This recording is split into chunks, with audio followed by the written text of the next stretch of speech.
అయిన యేసుక్రీస్తు ప్రశస్తమైన నామములో మా పరమ యెరూషలేము మినిస్ట్రీస్ ద్వారా మీకు మీ కుటుంబాలకు ఈ ఉదయకాలమే శుభాభివందనాలు తెలియజేస్తున్నాం.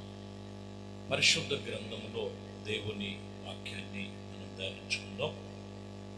మరి దేవుని మహాకృపను బట్టి ఈ 2024 సంవత్సరాలు ముగించబడుతున్నాయి. మరి దేవుని కృపను బట్టి ప్రతి ఒక్కరు కూడా మరి వారు అనుకుంటూ ఉంటారు, మరి ఒక కొత్తదనాన్ని చూడాలి, ఒక కొత్తదనాన్ని కనుగొనాలి, అలాగే మేము ఒక క్రొత్తగా కనపడాలి. ఎన్నో ఆలోచనలు, విధానాలు మనిషి హృదయములు తొలిచివేస్తుంటాయి. ఈ సందర్భంలో దేవుడు వాక్యములో రాయబడిన మాటల్లో ఆ కొత్తదనం అనేది, ఒక నూతనదనం అనేది యేసుక్రీస్తులోనే ఉన్నది. యేసుక్రీస్తులోనే మనకు ఆ కలిగినటువంటి ప్రతి ఒక్కటి కూడా ప్రభు ద్వారా కలిగి ఉన్నదని మీరు జ్ఞాపకం చేసుకోవాలి. మంచిది.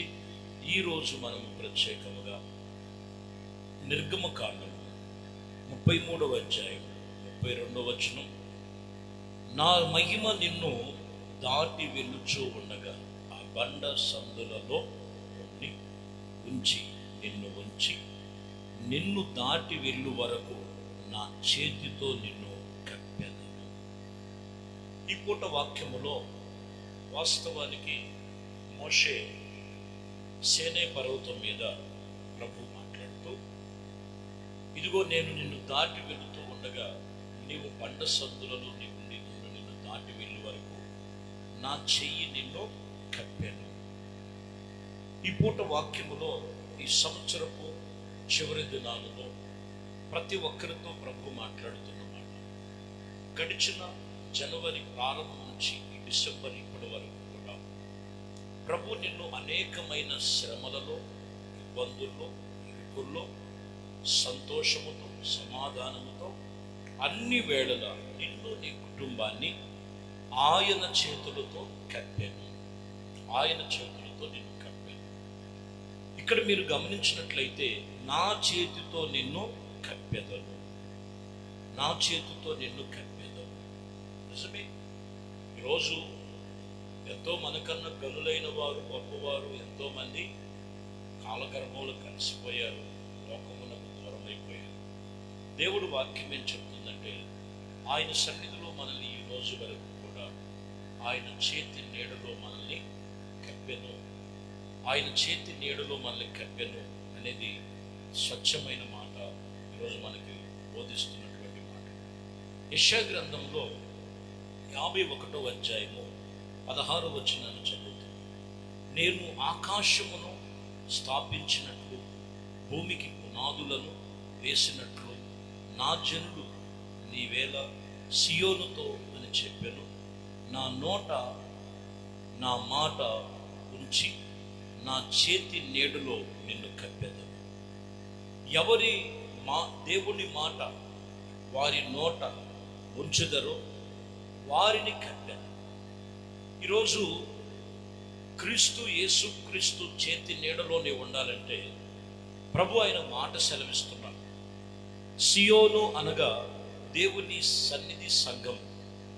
దేవుని సేవకుల చేత కొన్ని మాటలు ప్రభు ఉంచినప్పుడు ఆ మాటల ప్రకారముగా నీవు, నీ కుటుంబమును సిద్ధపరచబడి కలిగినటువంటి అనుభవం కలిగినప్పుడు ఆయన మాటలు చెప్తున్నటువంటి విషయంలో ఎవరి నోట నా మాట ఉంచునో నా చెయ్యి నీడలో వారిని నిన్ను కప్పెను.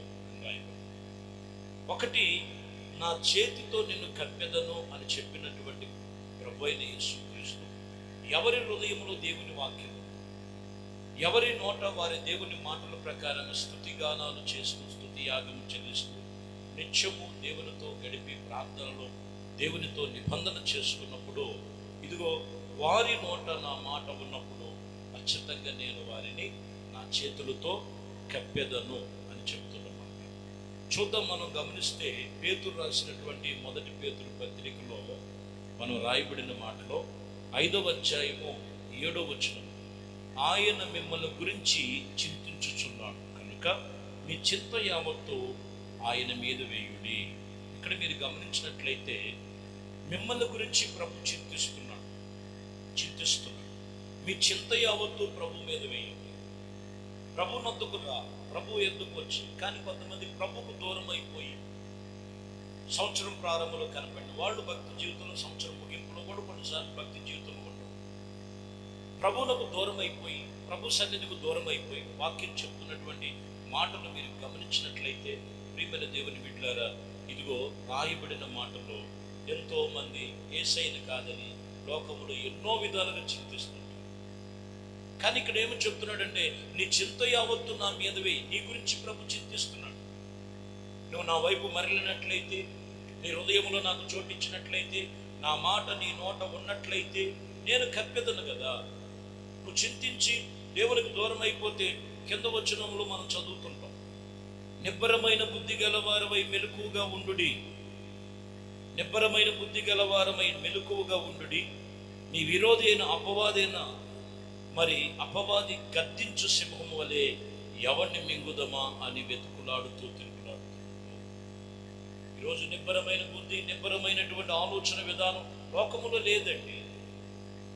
చింతలే ఇంకా డబ్బు సంపాదించండి, ఇంకా డబ్బు సంపాదించాలి, లేకపోతే ఇంకా కూడుకున్నాడు.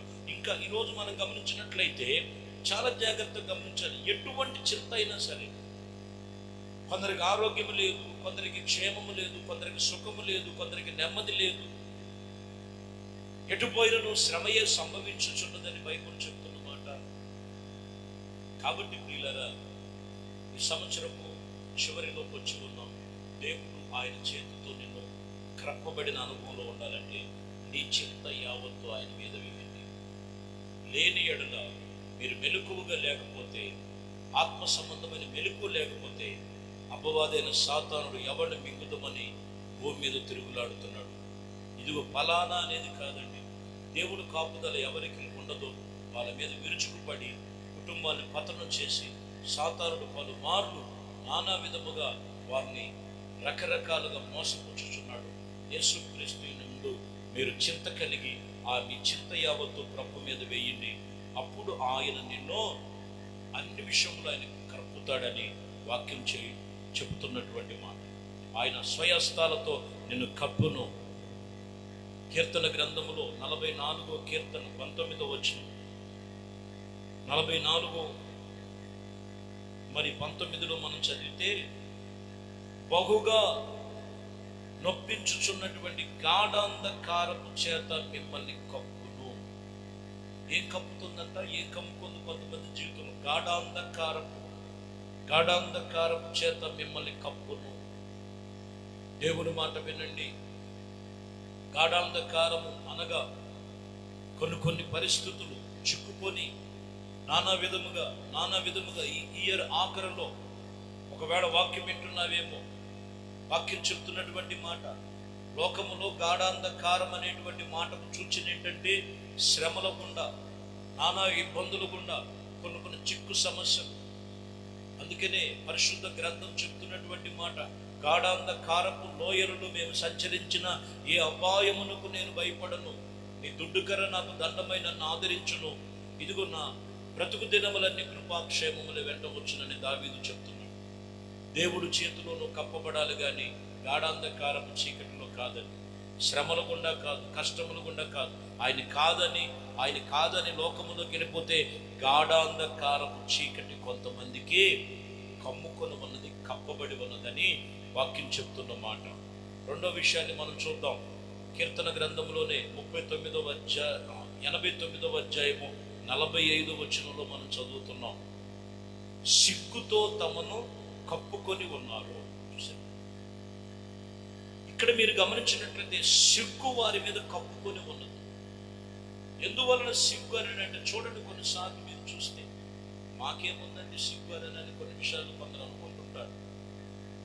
కొంతమంది ఎదిగినొచ్చినటువంటి పిల్లల గురించి అడిగినప్పుడు ఏం చదువుతున్నాడంటే, వీడు చదువుతున్నాడో రోడ్ల వెంబడి తిరుగుతున్నాడో తెలియదండి అని సిగ్గుతో చెప్పేటువంటి తల్లిదండ్రులు.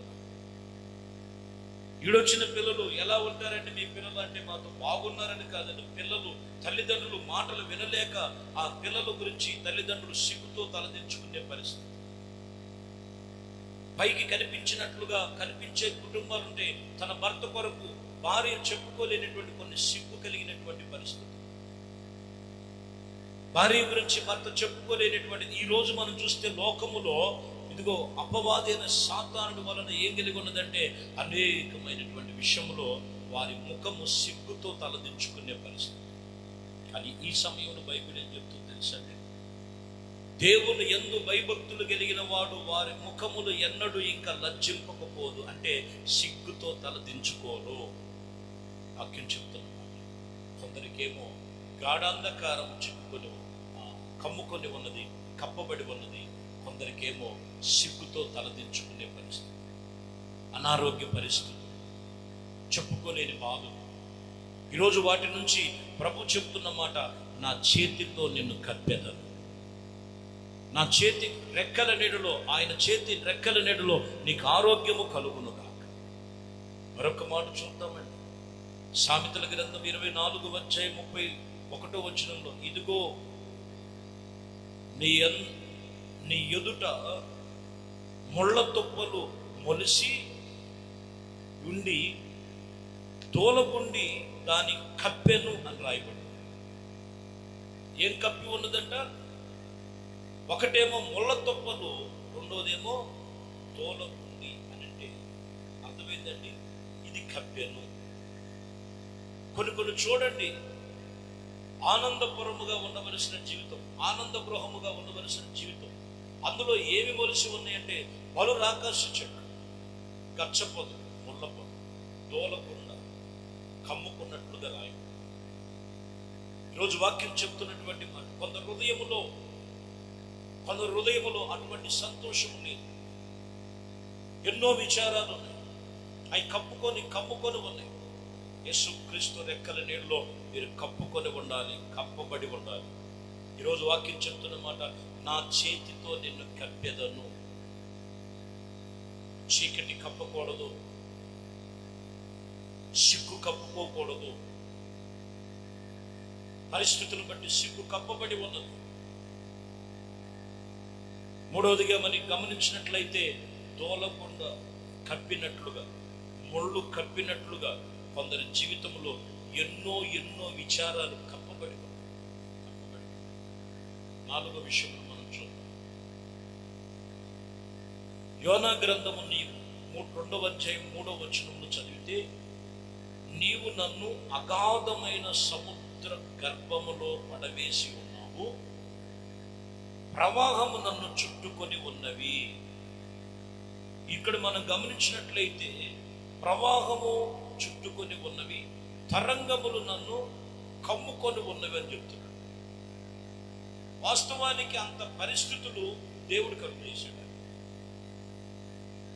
యోనా చెప్తున్నాడండి, సముద్రపు అగాధము నన్ను కమ్ముకొని ఉన్నది, ప్రవాహము నన్ను చుట్టుకొని ఉన్నది.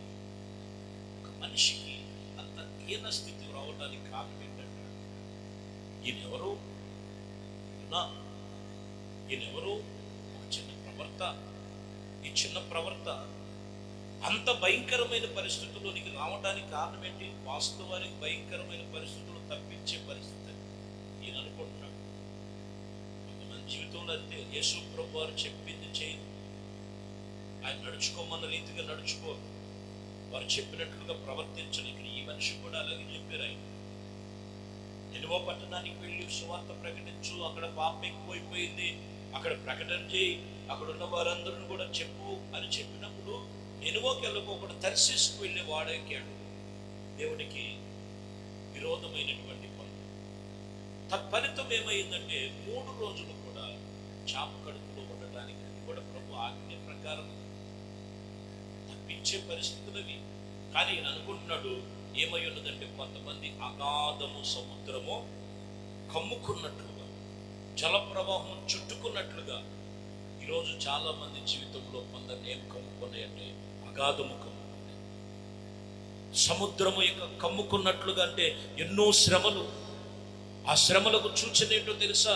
దేవుడు మాట వినకపోవటం, దేవుడు చెప్పిన చోట మనం ఉండకపోవటం, దేవుడు చెప్పినట్లుగా నడుచులేకపోవటం. సంవత్సరము ప్రారంభం నుంచి ఈ ముగింపు వరకు కూడా ఎక్కడ దేవునికి విరోధముగా ప్రవర్తించారు. ఒకసారి జ్ఞాపకం చేసుకోండి. వాక్యం చెప్తున్నమాట, బాకా లోయలలో పడి వెలుచు ఉండగా దాన్ని జలములుగా చేయము, తొలకరి వాన దాన్ని దీవెనతో కప్పినట్లుగా దేవుడు నిన్ను అన్ని విషయములలో కప్పునుగా. కాబట్టి ప్రియమైన దేవుని బిడ్డ, రాయబడిన మాటల్లో మీరు చదివిన మాటలు గమనించి, ఇదిగో ఆయన చేతితో కప్పబడాలి, ఆయన చేతితో కప్పబడాలి. దేవుని మాటలన్నీ మీ జీవితంలో నెరవేర్పు కలుగునట్లుగా రాయబడిన మాటల్లో మరి నీవు ఒకవేళ అగాధము కమ్ముకొని ఉన్నది, చీకటి కమ్ముకొని ఉన్నది, గాఢాంధకారం చీకటి, లేదా మరి కొన్ని సిగ్గు కమ్ముకొని ఉన్నది, లేదా గచ్చ పొదలు ముళ్ళ పొదలు కమ్ముకొని ఉన్నది. ఒక్కసారి కారణం ఏంటంటే, ఒక్కసారి నాలో ఏమైనా లోపం నిన్ను నువ్వు సరి చేసుకో. ఈ సంవత్సరపు ముగింపులో ఒక తీర్మానం చేయి. దేవుడు నిన్ను అన్నిటి నుంచి వాటి నుండి తప్పించి ఆయన కృపలు నిన్ను స్థిరపరిచి ఆయన హస్తపు నీడలో నిన్ను కప్పునుగాక. దేవుడి మాటలు దీవించి ఆశీర్వదించు. ప్రార్థన. పరిశుద్ధుడా, ప్రేమ కలిగిన తండ్రి, దయగలిగిన మా ప్రభువా, శ్రేష్టమైన పరిశుద్ధ నామమును బట్టి మీకు స్తోత్రాలు చెల్లిస్తున్నాం.